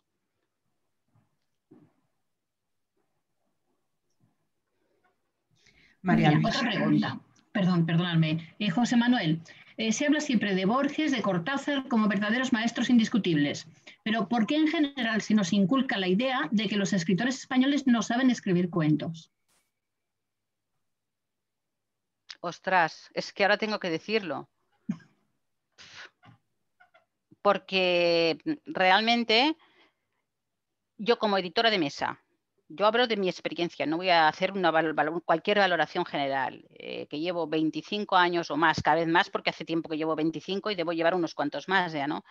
Leyendo cuentos y valorando cuentos cuando llegan a la mesa, lo que deduces es que los autores españoles que llegan a mi mesa no saben escribir cuentos. Sinceramente. Y otra cosa te diría, lo que pasa que esto no te puedo decir quién me lo ha dicho, alguien muy importante, de una editorial muy importante, que en una clase la tuvimos como invitada y yo le dije, yo defiendo los autores españoles allá donde voy, y sobre todo los autores que empiezan. Entonces le comenté, oye, a esta persona, ¿por qué no protegéis más a los narradores españoles? Sean cuentistas o sean novelistas. Aquí hablábamos de por qué se compran tantos derechos al extranjero y por qué se invierte tan poco en los autores de aquí. Y así en voz bajita, esta era una mujer directiva que dirige una editorial muy conocida, me dijo en voz baja, María Luisa, los autores españoles no saben narrar. Y realmente me sabe fatal decirlo, pero es cierto. Falta, cuando nos llegan manuscritos para valorar, se ve mucha falta de oficio. La verdad, yo no puedo hablar en general, solo puedo hablar de lo que yo, como editora de mesa, tengo que valorar cada día. Y es que lo que veo es que la gente no sabe narrar o no ha aprendido, o ha comprendido mal lo que le han explicado o no ha puesto en práctica suficientes técnicas narrativas, pero realmente algo pasa en este país. Yo, como soy pedagoga, digo que seguramente es con la formación de los autores. Es decir, yo no digo, porque no lo creo, que los autores españoles ni sean malos contando historias ni sean malos escribiendo novela. Yo creo que en este país no se enseña bien la narrativa, no se enseña bien a construir cuentos y no se enseña bien a escribir novelas, ¿vale? Y creo que no, y aquí ya me mojo, ¿no? Porque voy a decir, creo que en donde tenemos que poner el acento es en la formación que impartimos las escuelas y en la manera como estamos formando a las próximas generaciones de autores, porque en general se hace bastante mal. Y esto lo digo porque me paso la vida valorando originales, ¿vale? Entonces, yo incluso en plan de asesoría, pues trabajo con muchos autores que se han formado en grandes escuelas o en escuelas que se supone que son importantes y llegan con muchísimas carencias. Y oye, la gente no es tonta, ¿eh? Por lo tanto, seamos más humildes y tendamos a pensar que el profesorado, los profesores de narrativa, la gente que estamos enseñando narrativa, pues algo estamos haciendo mal, porque lo que no es normal es que nos lleguen tantísimas novelas, tantísimos relatos tan mal resueltos. Y esto es todo lo que puedo decir al respecto, ¿eh? Muy bien, muchas gracias. Más cosas. Mira, María Antonia te pregunta qué opinas de Quim Monzó o Sergi Pàmies. Pues los he leído muy poco, la verdad. ¿Sabéis qué pasa? Es que esto ya es una cuestión personal. Como me paso todo el día leyendo manuscritos, pues me queda poco tiempo para estar al día y para leer. Entonces, cuando en mi tiempo libre solo leo lo que me apetece. Entonces, no me acaba de gustar cómo escriben y las historias que cuentan, pero no tengo nada contra ellos, ¿vale? Pero claro, como para poder emitir una valoración aquí de sus obras, pues tampoco puedo porque los he leído de pasada, ¿vale? He leído alguna cosa de Quim Monzó, sí. Pero tampoco me parece un gran escritor, la verdad, sinceramente. Desde mi punto de vista, Es que no Mira, bueno, Javier repregunta, lo que pasa que creo que sí que lo has contestado, que la proporción entre explicación y relato, que diálogos en los cuentos, creo que sí que lo has explicado ya, ¿verdad? Sí, lo he explicado. Siempre explicamos mucho más que cualquier otra cosa que hagamos, pero es importante que incluyamos diálogos cuando realmente esas conversaciones van a reforzar el subtexto. Poner a los personajes a hablar por hablar, en ningún caso, ni en el cuento ni en la novela, ¿vale? Mira, y Héctor pregunta qué relación hay entre la oralidad y el cuento. Mucha, toda. Porque las narraciones siempre, o sea, la base, el ADN de la narración es oral. Por lo tanto, en nuestro ADN, en nuestros genes está la literatura oral. Y más la visual. ¿Por qué? Porque las primeras narraciones se pintaban en las paredes, son las pinturas rupestres, ¿vale? Por lo tanto, son visuales. Ellos contaron las primeras historias y nos las contaron mediante sus pinturas en las paredes, ¿no? Y entonces, a partir de aquí, luego la narración oral fue el medio hasta que surgió la escritura y la forma de crear libros o de poder imprimir las palabras en papel o de plasmarlas, ¿no? Pero es la base, es la cuna de la narrativa. ¿Vale? Las historias de tradición oral tenemos que conocerlas muy bien. Los relatos, además de... porque nos acercan además a culturas muy distintas. Es decir, yo, por ejemplo, hace mucho tiempo ya, pues me harté de leer relatos de todo tipo. Desde cuentos de gitanos, relatos hindús, cuentos chinos, historias japonesas, historias rumanas. Es decir, entonces aprendes muchísimo de cómo se escriben cuentos desde diferentes culturas y puntos de vista, ¿no? Y eso también es muy interesante. Eso sí que lo recomiendo como práctica. Los indios, por ejemplo, historias hindús, indias también. Es decir, haceros con todo tipo de relatos y también con los relatos de forma oral, que también hay muchísimos libros sobre el tema, ¿vale? Porque es la base, es la esencia de nuestra forma de narrar. Ahí está en nuestra mente, en nuestro imaginario colectivo, por decirlo de alguna manera.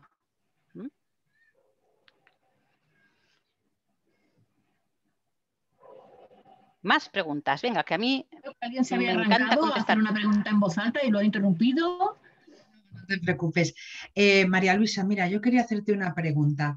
En tu opinión, ¿tú crees que los cuentos de Ana María Matute reúnen todos los ingredientes para ser buenos cuentos? Porque, claro, a ver, hablamos de Cortázar, de Borges, pero aquí en España, por ejemplo, Ana María Matute, conocida como la niña de los cabellos blancos, que a mí me encanta, los cuentos de ella que muchas personas, muchos lectores pensaban que iban dirigidos a un público infantil.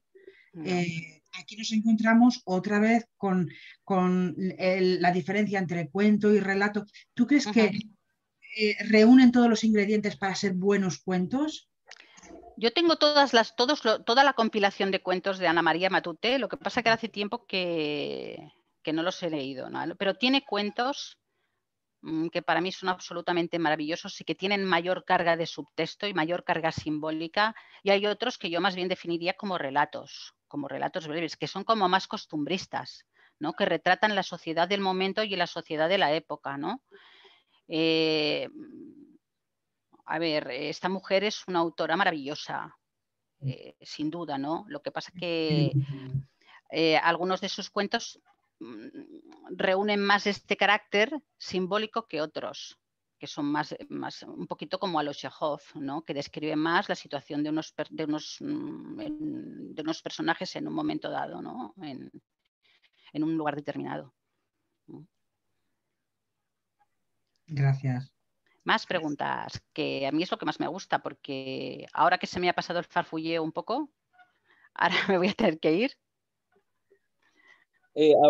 Decías del tema de la oralidad, que es la base del cuento, y también, bueno, hablabas de la imagen, ¿no? Que es incluso antecesora de de la oralidad.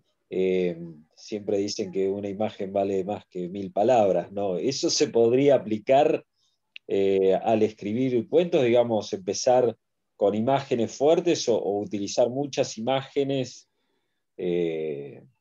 por ejemplo, icónicas, ¿no? Si hablas de un conejo, es como que ya todo el mundo tiene una imagen de un conejo. Obviamente eso se Sí. puede utilizar como elementos para cuentos, ¿no? A ver, te diré que sí, pero claro, estamos hablando del cuento, en el que todo tenemos menos... Si estuviéramos hablando en la novela, frunciría el entrecejo, porque creo que nunca tenemos que recurrir al imaginario colectivo para evitarnos descripciones de escenarios, ¿vale? Porque el lector lo que le va a atrapar es ese escenario que tú has creado y es así como lo tiene que visualizar. Es decir, todo el mundo puede ver un conejo, puede imaginar, incluso en los cuentos, pero el conejo de Alicia, pues no se lo puede imaginar todo el mundo, el conejo de Alicia en el País de las Maravillas, por ejemplo, y el gato, que ahora no me acuerdo, no me acuerdo cómo se llama, no lo quiero pronunciar porque seguro que hago un desastre, ¿vale? Pero quiero decir que, claro, lo importante no es que podamos acudir al imaginario colectivo, que eso es un recurso fácil del autor. Lo importante es realizar descripciones lo suficientemente precisas que permitan al lector construir esa imagen exacta que el lector ha creado para él. En el caso del cuento, pues todavía es más complicado porque vamos al detalle significativo, al matiz, porque es mucho más complicado, porque tenemos menos espacio, ¿no? Pero claro, no por eso tenemos que prescindir de mostrarle al lector las cosas desde una perspectiva subjetiva, ¿no? Totalmente. Nada del imaginario colectivo, lo mínimo. Desde mi punto de vista, yo siempre digo, hombre, alguna cosa sí, pero esforcémonos más, ¿vale? Porque haremos, si siempre recurrimos al imaginario colectivo, dejaremos de describir objetos, situaciones, escenas de la manera tal como las vemos. Eso no puede ser, porque entonces nos cargamos la atmósfera, ¿vale? Claro. Si recurrimos al imaginario colectivo... Hay dime. Técnica que por ahí, una técnica que se utiliza en dibujo, bueno, yo he hecho dibujo y cómics, y hay una técnica que es el cierre, ¿no? Vos, por ejemplo, tenés una pared, que en el dibujo simplemente trazás una línea y después una semicircunferencia y la persona que lo ve supone que es un círculo detrás o una esfera detrás de una pared, pero utilizas simplemente dos líneas. Eso, sí. O sea, ese concepto de cierre, el concepto de cierre que se da en el dibujo, entonces vos pensás que no es recomendable utilizarlo en un cuento, por ejemplo, para que el lector cierre idea que vos estás sugiriendo. Yo creo que también en ese caso depende de cómo tú lo hayas planteado, ¿eh? Es decir, ¿sabes qué pasa? Que hablar así en términos generales es una cosa y analizar cada obra en concreto es otra. Entonces, claro, eso tendría que verlo. Entonces podría decirte más, ¿no? Porque mejor seguramente que ese recurso aplicado justamente en el momento del cierre, pues va a generar una experiencia de lectura que es mucho más interesante que la que se hubiera podido plantear, pero claro, eso ya tendría que verse, ¿no? Tendría que verse cada caso en particular. Claro. Todo esto son recomendaciones generales, ¿no? Luego hay que ver. Muy bien, gracias.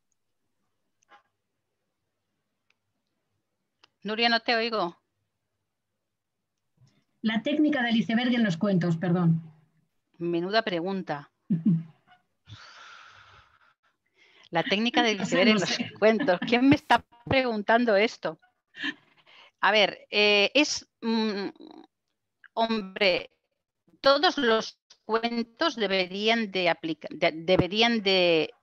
estructurarse o planificarse de acuerdo con la teoría del iceberg. sobre todo cuando lo que pretendemos es generar misterio, suspense o intriga, porque lo que nos permite la aplicación práctica de la teoría del iceberg es aprender a dosificar la información a partir de las preguntas que en cada paso del ciclo narrativo como autores aventuramos que hará el lector. ¿Vale? Entonces imaginamos, lo que pasa que esto sin un refuerzo de una pantalla es súper complicado de explicar, ¿no? Pero tenemos que hacer un esquema, ir pensando, por ejemplo, el primer punto, la primera escena, el primer punto del ciclo narrativo. A ver, ¿qué preguntas se hará el lector aquí? ¿Qué dato, qué reacción quiero que tenga el lector en este momento? ¿Y qué dato le voy a proporcionar para que justo tenga esa reacción que yo aventuro que tendrá, si planteo la información de manera adecuada, ¿no? Y entonces eso es lo que es el planteamiento el planteamiento de las preguntas, de los indicios paso a paso, ¿vale? Es lo que nos hará dosificar la información de manera adecuada de acuerdo con lo que nosotros planteemos. Pero claro, explicar la teoría del iceberg en general es muy complicado. Porque es que si no la ves, si no ves un ejemplo en pantalla, yo, por ejemplo, siempre que la explico tengo los ejemplos en pantalla, porque es que si no es súper difícil de entender, ¿no? Otra cosa que es importante, pensando en la teoría del iceberg, es que tú, como autor, tienes muchísima más información de la que vas a utilizar cuando escribas el cuento. En el cuento solo vemos la superficie del iceberg, pero tenemos muchísima más información. Ese background no aparecerá, pero no nos tiene que saber mal, porque es lo que nos va a permitir construir el subtexto y después construir toda esa teoría punto por punto, ir desgranando la información. Si es que lo tengo por aquí, os podría enseñar un ejemplo. Lo que pasa es que como no me manejo nada con esto, Hola, María Luisa. pero tengo algo. Es hola. Que, mira, hola, es que he hecho la pregunta y es que mi pregunta era esa, era si el subtexto es Sí. lo mismo que dejamos por explicar cuando usamos esa técnica del iceberg. O Sí, sea, puede que dar. todo eso es lo mismo. Es parecido, sí, sí, porque todo lo que nos explicamos lo tenemos que intuir. Claro. O lo tenemos que hipotetizar, ¿sabes? O lo tenemos que aventurar. Lo que pasa es que cuando hablas de la teoría del iceberg, hay una aplicación práctica concreta de esta teoría, que es la que nos lleva a componer un relato, ¿vale? Pero aquí no estaríamos hablando exactamente del cuento como género, sino de cualquier relato, incluso de una escena, del capítulo de una novela, ¿sabes? Por ejemplo, cuando, yo qué sé, normalmente hablamos del misterio, del suspense, de la intriga y de la teoría del iceberg cuando hablamos de la novela policíaca, ¿no? De la ficción policial o de la ficción detectivesca, cuando realmente este tipo de estrategias tendrían que estar en cualquier tipo de género, porque en todos los géneros deberíamos como autores ser capaces de generar intriga, misterio y suspense en los momentos en las escenas más importantes, ¿no? O en los momentos más significativos del cuento. Pero claro, para ello yo esto lo hago con ayuda de una tabla, planteándome en cada momento, por ejemplo, si yo digo esto, si yo le doy al lector esta información, ¿qué reacción va a tener? ¿Qué hipótesis se establecerá a partir de la información que yo le he dado? ¿Vale?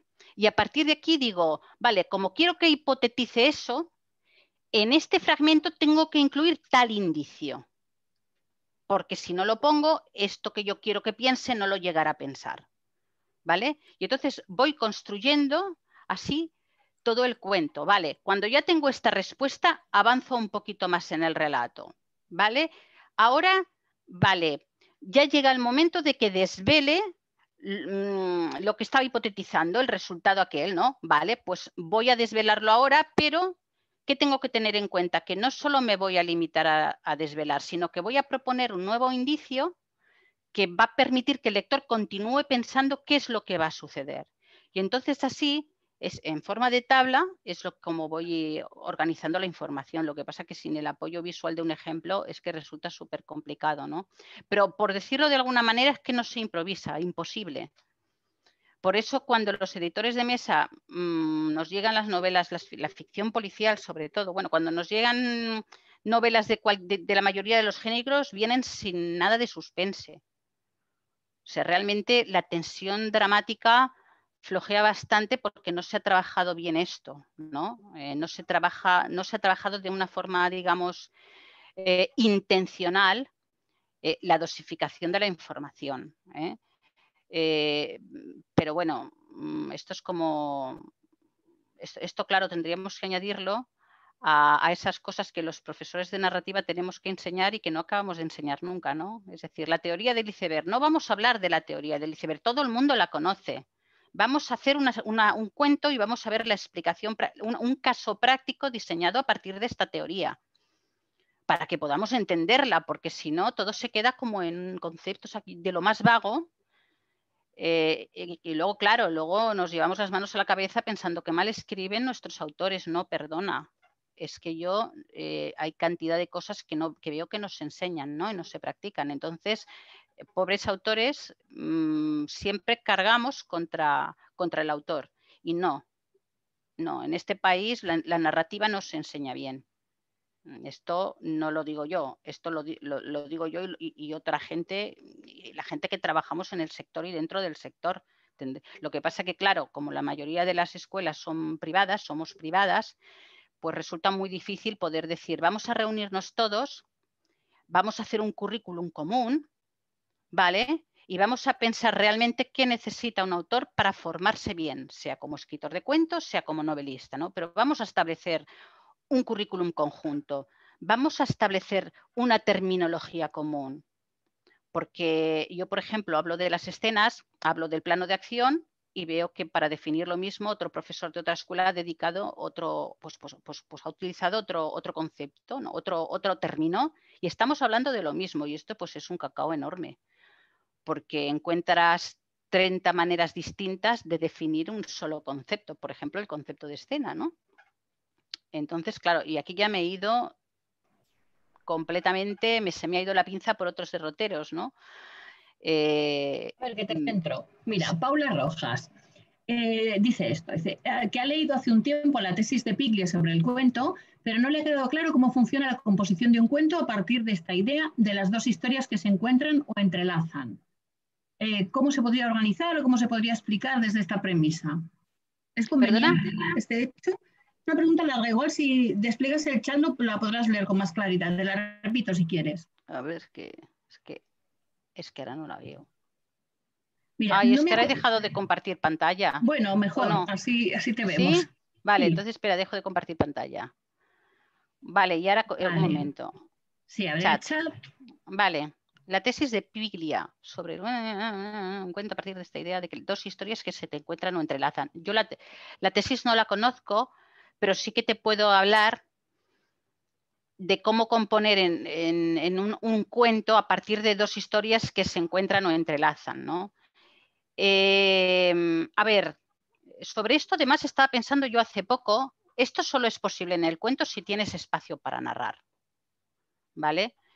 Porque esto implica, sea como sea, implica que tú tienes que crear dos líneas de acción y estas dos líneas de acción en un momento dado tienen que converger, ¿vale? Si vas muy justa de espacio, si es un cuento muy breve, esto no tienes espacio para hacerlo bien, ¿vale? Y luego, por ejemplo, sí que se puede hacer, por ejemplo, en un cuento a partir de crear un paralelismo entre escenas. Es decir, por ejemplo, en la primera escena planteas una situación, en la segunda una segunda, en la tercera vuelves a plantear la primera, en la cuarta la segunda, ¿no? Y así creas un patrón que al lector le sea fácil reconocer. Pero a mí no me parece fácil desarrollar dos historias, o sea, dos tramas que converjan en un cuento, a no ser que sea un cuento que roce la novela corta. Nos vamos hacia las 50 páginas, entonces sí, y entonces hacemos una construcción, pues como haríamos en una novela, por ejemplo, en paralelo, en capítulos alternos. Un capítulo lo dedicamos a contar una trama, a montar una trama, el otro capítulo a la otra, y llegará un momento en que en un capítulo determinado las dos tramas convergerán y a partir de aquí se convertirán en una sola. ¿vale? Otro concepto que es súper complicado explicarlo así en general, ¿no? Pero es difícil. Tienen que ser cuentos desde mi punto de vista muy extensos. Si no, no veo cómo hacerlo, a no ser que, bueno, pero claro, tiene que ser todo tan condensado, tanto que no es un ejercicio nada sencillo. Yo, para hacer esto, pienso, mi pregunta sería, ¿es necesario hacer esto en un cuento? ¿Por qué no hacemos entonces una novela breve? ¿Vale? Si queremos... Y entonces le dedicamos a la composición de la trama, de las dos líneas de acción, el espacio que necesitan, ¿no? Si no, para ver cómo funciona tendría que ver un ejemplo. Por ejemplo, la tesis de esta chica, a ver qué tal, ¿no? Es que para aclararte esto tendría que darte no una clase, tendría que darte 5 horas de estructura, ¿sabes? Para que entendieras cómo se construyen dos líneas de acción y a partir de aprender tú y de saber cómo se construyen, pues tú misma poder valorar si realmente esto se podría hacer en un cuento. Claro, bueno, haciendo un ejercicio de concisión impresionante, sí, pero yo no sé si la manera como esto afectaría el desarrollo de las tramas. Por lo tanto, al resultado final tendría que ver un ejemplo para poder... Podéis decir lo que pensáis, si alguno de vosotros tiene una respuesta mejor, la podéis plantear, Mire, 2 preguntas de José Manuel. A ver. Una de ellas es si la técnica del iceberg es la que utiliza Hemingway en su cuento Montañas como elefantes blancos. Y la otra es si todos los fuegos, el fuego, sería un caso de historias paralelas o entrelazadas. Ostras, pues me coges... Este cuento no lo esto no lo he leído. ¿Todos los fuegos? El fuego. Pero tomo nota para que hacemos algún comentario en algún sitio. De Cortázar.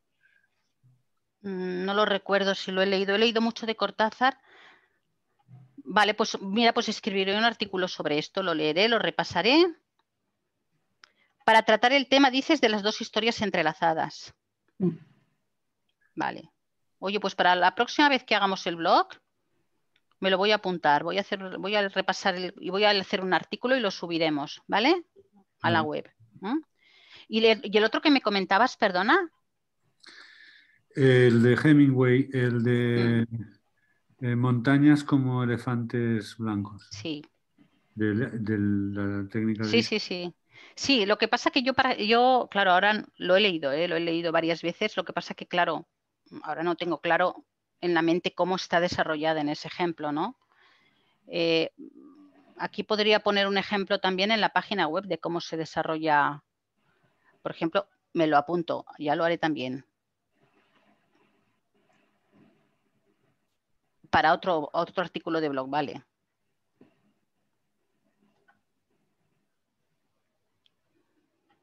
Vale.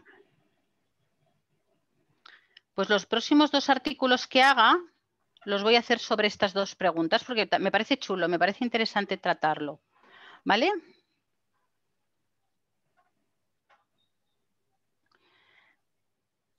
Gracias por la iniciativa de hacer el artículo. ¿Cómo podemos crear escenarios más imaginativos intentando recrear la escena que tenemos en la mente? ¿Podrías darnos consejos para ejecutarlos? Sí. Lo primero, visualizar mucho.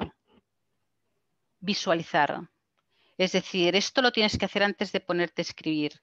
Te tumbas en tu cama, te relajas y haces que ese escenario pase por tu mente con todo lujo de detalles. ¿Vale? ¿Qué es lo que tiene difícil? Que luego, claro, si tu vocabulario es extenso, todo eso que pasa por tu mente lo podrás explicar con detalle, ¿no? Porque para construir imágenes visibles, para construir visibilidad necesitas utilizar siempre el vocabulario más preciso, ¿vale? Por lo tanto,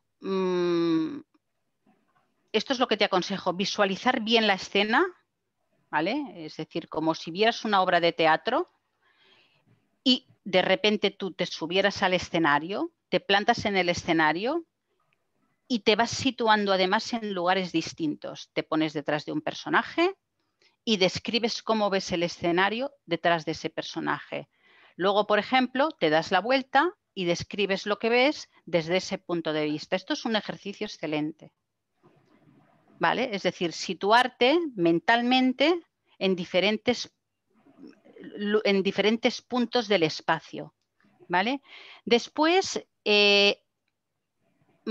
sobre todo, nunca ponerte a escribir una escena sin recoger la información que necesitas, ¿vale? Es decir, si tú estás construyendo una pradera gallega, a ver qué árboles hay, cómo son allí los ríos, qué tipo de yo qué sé, de flora, de fauna hay, ¿vale? Es decir, recoge la información y busca fotografías para que puedas ver en realidad cómo son y te sea más difícil realizar una construcción mental tú del escenario, ¿no? Y esto es otra cosa que también hay que hacer, nunca improvisar, siempre buscar información primero. Y sobre todo, y lo más importante, describir desde todos los sentidos, siempre. Normalmente explicamos lo que vemos, ¿vale? Y nos suelen faltar olores, sabores, texturas. Es decir, el lector, para el lector la escena no será visible solo con que le mostremos un paisaje. Tenemos que decirle a qué huele, qué texturas tiene, ¿vale? Es decir, qué sonidos hay. Y entonces es a partir de aquí cuando en su mente va construyendo la imagen mental del escenario. Pero si solo te limitas a describir lo que ves visualmente, estás perdiendo 4 sentidos, así no vas a crear atmósfera, no vas a conseguir reforzar la visibilidad. ¿Vale? A ver, Liliana, la idea base es que lo que es un superfluo en una historia es fundamental en la segunda. Ah, gracias, Liliana. Vale. Vale, aquí nos explica Liliana lo que hablábamos de la historia, de la pregunta que me habéis hecho antes, de cómo trabajar en un cuento 2 historias. La idea base es que lo que es superfluo en una historia es fundamental en la segunda. El cuento es un relato que encierra un relato secreto. La historia secreta es la llave de la forma del cuento y de sus variantes. La historia secreta se construye con los no dichos, con el sobreentendido y la alusión. Bien, es así, ¿vale? Es como lo que decimos cuando construimos con 2 tramas y la segunda explica lo que sucede en la primera, ¿no? Es decir, es justamente así. Lo que pasa es que hay que verlo, ¿no? Hay que ver, yo tengo que ver cómo trabajar en un espacio X 2 tramas. O sea que esto lo tengo que mirar, porque me parece chulo trabajar sobre ello, ¿vale? Gracias, gracias, Liliana.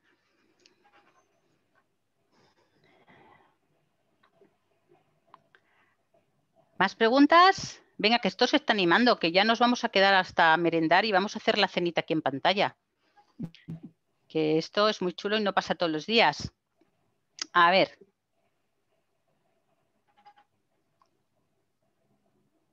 No.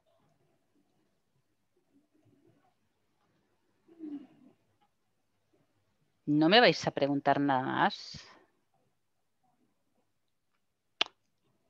Sobre el suspense. ¿Algún tip para hacerlo de una...? Sí, sí. Mira, ¿cómo activar el suspense en una escena? Asegurándote de que en esa escena concreta el lector tiene más información que el personaje sobre lo que sucede. Es decir, lo voy a decir de una manera muy tonta porque así es lo primero que se me ocurre, ¿no? Pero cuando tú en una escena el narrador va y te dice, ellos no lo saben respecto a los personajes, pero alguien ha puesto una bomba en la sala que está a punto de estallar, ¿vale? Así generas suspense. ¿Por qué? Porque has proporcionado como autor al lector una información que los protagonistas desconocen. Por lo tanto, el lector sabe que van a afrontar un peligro. Y es así como se construye en concreto el suspense, ¿vale? Proporcionando al lector información que los personajes desconocen sobre una situación. Esa es la estrategia. ¿En qué tiempo es más apropiado para narrar? Pasado, presente, depende de lo que quieras contar. No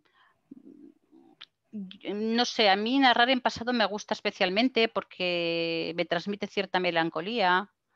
El presente me gusta menos porque es más duro, pero por otro lado, no sé, yo prefiero el pasado, pero los dos son interesantes, depende también de lo que cuentes. Si estás narrando, por ejemplo, una catástrofe, impactará más al lector si la narras en presente y si la muestras en el momento presente, ¿no? Que si la estás explicando desde un presente hablando de algo que pasó hace tiempo, ¿no? Entonces hay relatos que conviene que te situarlos en el presente y hay otros que te puedes permitir el lujo de crear un presente y explicar lo que ocurrió en otro tiempo a partir de ese presente, ¿no? Es más chocante el presente, siempre te instala rápidamente en la narración, ¿no? Tiene más fuerza.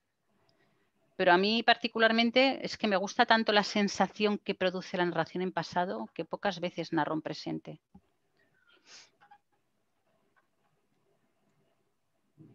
Uy, Alan dice, tengo mucho para mejorar. Dice, todos tenemos mucho que aprender. Yo la primera que no dejo de estudiar. O sea que aquí todos a estudiar este verano. Ahora todos vamos a coger unos cuantos libros, apuntes, vamos a mirar lo que hay por ahí y a estudiar. Hay un libro además ahora que he descubierto que está muy bien, lo que pasa que es en catalán. Entonces a muchos de vosotros no está en castellano. Por eso, que es el de Albert Sánchez Piñol, que son... Elizabeth, ¿verdad que estructuras? Esperad, un momento.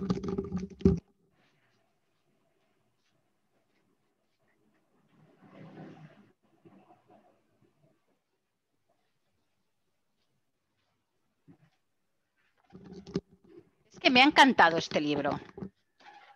Las estructuras elementals de la narrativa, de Albert Sánchez Piñol. Si alguno de vosotros no lo conoce y lo puede leer en catalán, es la pera. Me encanta. A mí me ha encantado, me encanta cómo está escrito. Me parece muy bien cómo está explicada, por ejemplo, si queréis planificar una novela utilizando la composición en 3 actos, y está muy, muy fundamentada en la teoría del iceberg de Hemingway. O sea, se ve claramente el enfoque que se parte de ahí. Entonces, si podéis leer catalán, lo he buscado, pero no está traducido. Y es una auténtica lástima porque es un libro que a mí me parece estupendo precisamente para eso, para entender cómo se planifica una historia desde la teoría del iceberg, que no la nombra pero la usa, ¿vale? Y la verdad es que te partes de risa, está súper bien explicado y es divertidísimo, es que se agradece muchísimo, ¿no? Que aparezcan libros que están bien explicados, claros y de verdad constituyan una aportación incluso cuando ya tienes 25 años de experiencia, ¿no? Y dices, ostras, este libro, mira, lo he subrayado y, ¿vale? Si tenéis ocasión, leedlo. Perdona, María Luisa, ¿puedes repetir el autor? Sí, es Albert Sánchez Piñol, ¿vale? Que es un escritor conocido. Sí. Y es las estructuras elementals de la narrativa. Vale, gracias. De la campana. Lo recomiendo, de verdad, ¿eh? ¿Y este libro, María Luisa, lo recomiendas también a la hora de ponernos a escribir cuentos? ¿O aparte de este, se te ocurre alguno? Bueno, no, este es más bien para escribir novela. Pero si queréis ver cómo se va desgranando la teoría del iceberg en una arquitectura de novela, luego esto lo podéis aplicar tranquilamente a un cuento porque se hace de la misma manera. ¿Vale? O sea, lo que es tal como se establecen las preguntas y cómo se van... Es que lo hace así. Entonces, si tú esto lo aplicas al formato de un relato más breve, ya lo tienes. ¿Vale? Eso. ¿En qué situaciones es preferible la primera persona al narrador omnisciente? A ver, dicen que la primera persona resulta más cercana, es decir, cuando tú narras en primera persona, enseguida conectas con el lector, ¿vale? Porque el tono de la narración es más intimista, pero a mí no me entusiasma demasiado la primera persona porque me gusta mucho, me gusta particularmente el narrador equisciente. que no acaba de ser omnisciente, porque el omnisciente, sobre todo si no focalizas, es como contemplar una obra de teatro desde la última fila, ¿vale? Y verla desde allí. Pero, por ejemplo, un narrador equisciente que va desplazando la atención, por ejemplo, de un personaje al escenario, del escenario a otro personaje, que coge al lector y de repente lo acerca al escenario, a veces lo aleja, va jugando con el foco, pues yo casi prefiero un cuasi omnisciente. La primera persona condiciona mucho. Y yo como editora de mesa lo que veo en muchos autores es que cuando narran en primera persona se acostumbran a ir hacia adentro, hacia el yo. Y entonces no vemos nada. Se empieza a explicar y se pierde de vista lo que hay sobre el escenario. Y entonces se hacen historias muy intimistas pero muy poco cinematográficas. Y esto cada vez se hace menos. Entonces, cuidado con la primera persona. Primero, que tiene sus riesgos a la hora de construirla, ¿no? Enseguida, cuando construimos en primera persona, tendemos a irnos hacia lo omnisciente, ¿no? Pero lo arriesgado de la primera persona es irte tan para adentro que pierdas de vista que tienes unos personajes haciendo cosas en un escenario, del cual tú puedes ser testigo de algo y por eso lo estás contando en primera persona, por ejemplo, ¿no? Entonces, ojo, porque te pasas a la explicación con muchísima facilidad. Y lo peor no es que te pases a la explicación, es que te quedas en ella. Y eso bueno, pero ya no es porque hoy en día no se lleve. A mí esto me da un poco igual, ¿no? Es que porque hay que reconocer que la experiencia de lectura mejora mucho. Yo la experiencia de lectura cinematográfica me gusta, ¿no? Y entonces cuando continuamente ves una escena en la que el narrador te explica un acontecimiento y luego la comparas con la misma escena, pero vista desde un punto de vista más desde el mostrar, bien construyendo un plano de acción bien hecho, y entonces no tiene color una cosa con la otra. La primera no te engancha, cuesta muchísimo que te enganche. Y la segunda, pues si está bien hecha, te engancha mucho más rápido, ¿vale? Entonces, yo me quedo con el narrador equisciente y con ir cambiando el foco a menudo y con ir desplazando la atención del lector del escenario a los personajes, de un personaje hacia otro, es decir, ir creando estas complicidades, ¿no? Y eso es lo que a mí más me gusta, ¿no? Evitar la lejanía de lo omnisciente si te quedas parado y explicas desde la lejanía, y evitar la primera persona cuando te vas hacia adentro y al final no muestras nada de lo que sucede fuera de ti, es decir, fuera del narrador.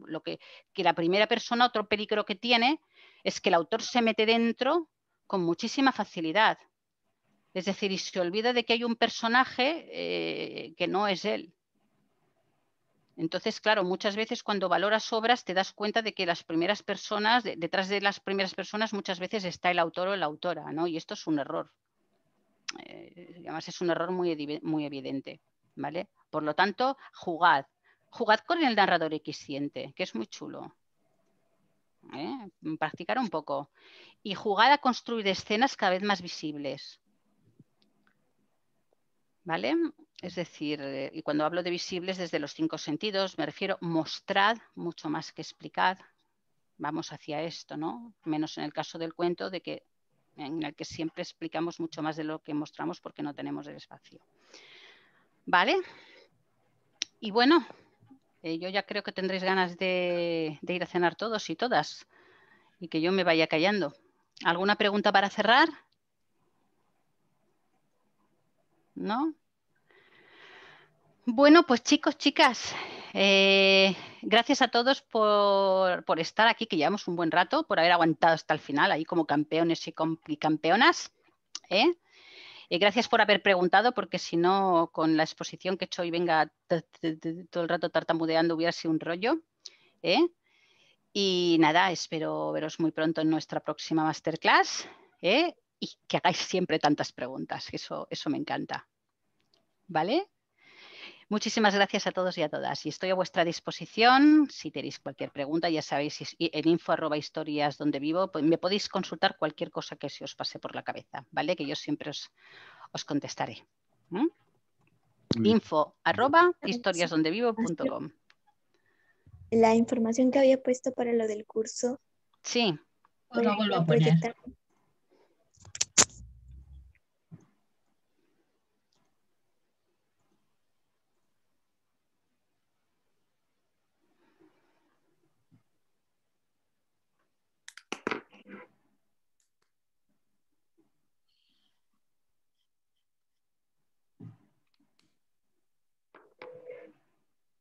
¿Ya? ¿Sí? ¿Está toda la información? Bueno, he puesto el enlace en el chat y el cupón de descuento.